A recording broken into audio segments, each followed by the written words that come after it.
Hi, I'm Rich Holly, and I currently serve as the Dean of the College of Visual and Performing Arts at Northern Illinois University. I've been listening to WNIU for 32 years now.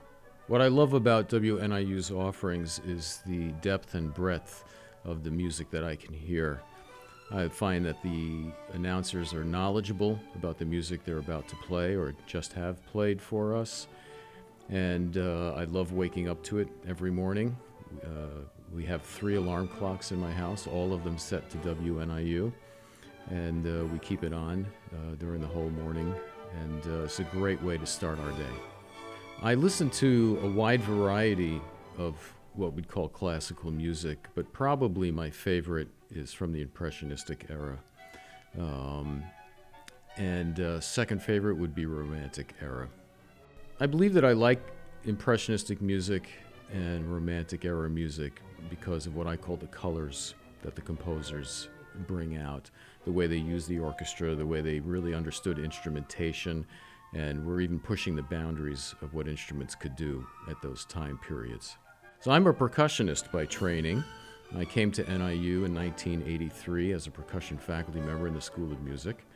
And one of the reasons why I decided to become a university professor was because I couldn't make up my mind what style of music I liked better. And at the university, I'm afforded the opportunity to play any style of music I like whenever I like. The percussion family is a huge family of instruments. I actually get a kick out of every now and then reading on various web bulletin boards, people trying to pinpoint the number of percussion instruments in the world, and that's an impossible task. Every world culture ever discovered has percussion instruments, and we're discovering more and more all the time, and new instruments are being invented all the time. And that's one of the beautiful things about being a percussionist, is that there's always something new to learn and new techniques to learn, even if it's an instrument you're familiar with. For myself, I started off what I would say my 2 specialties were drum set and timpani. When I went to college, I became much more proficient at marimba and vibraphone, started studying jazz, doing jazz improvisation. And as I got into my middle 20s, I started exploring world music much more and did intensive study on the music of Cuba and West Africa. And so to this day, those seem to be the same, whatever number that comes to, 6 or 7 areas of percussion that I still participate in and consider to be my forte. I love talking about Mahler's Fifth Symphony. There's a lot of percussion in it for that time period, but the story goes that when he originally composed the piece, there was much more percussion than the way the score finally reads. And his wife, who many of us know was a bit overbearing, came to the first rehearsal of the piece and stormed out about halfway through. And when he got home after the rehearsal, she would not let him back in the house until he went out to his composing shed and erased most of the percussion. She made him show her the score through the window that he'd erased the percussion, and then she let him back in the house. So I would have loved to have heard Mahler's Fifth Symphony with the original percussion, but it still is a great percussion score.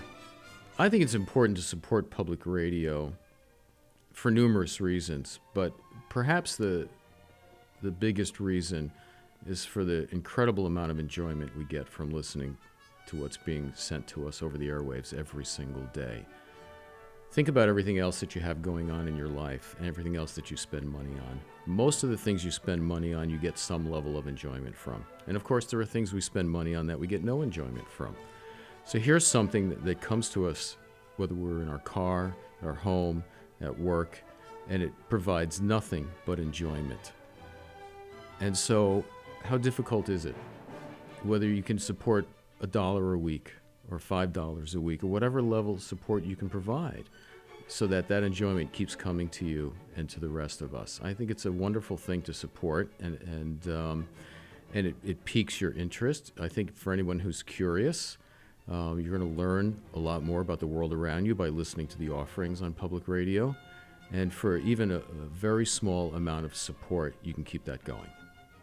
Are you a fan of the opera? Do you listen to opera on Saturdays? We offer a live broadcast, the Metropolitan Opera, during the season, and we're about in the middle of that now as we speak, because this will be here in April. But is it, do you pay attention to that? Or do you use the opera at all? Oh, so this is the part you're going to cut, but I'll tell you the story. I have a love-hate relationship with opera. I love going to the opera. I don't like it on the radio. But I got to tell you the story, which you're not going to air this, but I got to tell you the story. My dentist, when I was a kid, was an opera fan, and this is in New York. And at that time, New York had a radio station that was all opera all the time. So you'd be in his chair. He had the radio right here, and he'd lean you back. So the speakers of the radio are right here. And on top of that, the guy never trimmed his nose hairs. And so he's leaning over your head, and there's this forest of hairs coming out of his nose, and you have opera blaring in your ears. So to this day, when I hear opera on the radio, all I can see is his face in front of me.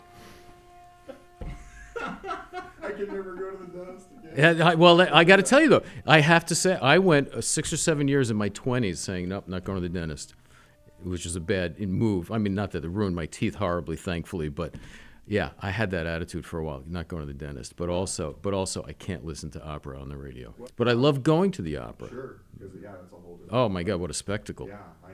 For about a dozen or more years, I've been involved in arts advocacy. And one of the greatest concerns I have is how frequently we hear about school districts cutting funding to the arts. I was very thankful just a few days ago to learn that the state of North Carolina will be instituting a graduation requirement that every student has to earn at least 1 credit in the arts. There are 26 other states that do that. But basically that means half the states aren't doing that. And Illinois is one of those states. You do not have to earn an arts credit in order to graduate high school. So when we hear about these cuts, that's very concerning to me. I'm a very strong believer that the arts help every single person, regardless of family background, gender, race, poverty level. It doesn't matter. The arts help everyone be alive. They help everyone understand the world around them. They help everyone understand how fabulous it is to collaborate and be a team member. And these are things that we need adults in this country to be able to do, to be effective in the workplace, to be effective community members, etc. And I think public radio plays a huge part in that, not only by providing the service for free, but by providing the service in a wide variety of ways. I think public radio can play a huge role in conjunction with people who are arts advocates in order to get the word out to the schools about what listening to classical music or even listening to jazz or world music or anything else that public radio promotes.